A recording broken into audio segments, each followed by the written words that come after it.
எவருக்கும் அஞ்சாத சிங்கம், அயன் லேடி, இரும்பு மனிதர் என்று போற்றப்பட்ட ஒரு மாபெரும் தலைமைக்குத்தான் தினம் 77வது பிறந்த நாள் விழா.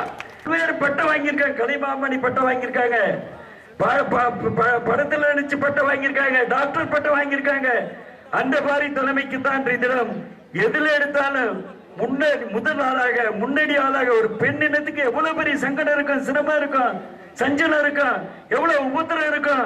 அந்த உபத்திரத்தெல்லாம் தாங்கி கொண்டு அரசியல்ல ஒரு நிமிர்ந்து நின்ற ஒரு தலைமைக்கு தான் தினம் பிறந்த நாள் விழா, 77வது பிறந்த நாள் விழா என்பதை நான் பெருமையோடு சொல்லிக்கொள்ள கடமைப்பட்டுள்ளேன். சட்டமன்றத்தில் மாண்புமிகு முன்னாள் முதலமைச்சர் கிட்டலாம் அவர் படாத பாடு இல்லை. உங்களுக்கு தெரியும், 25 மார்ச்ல சட்டசபையில் 1989ஆம் ஆண்டு உள்ள போய் அவருக்கு அம்மாவுக்கு ஏற்பட்ட இழப்புலாம் தெரியும். புடைய பிடிச்சிட்டாங்க, துரைமுருகன் புடைய பிடிச்சிருந்த கதையெல்லாம் இருக்கு.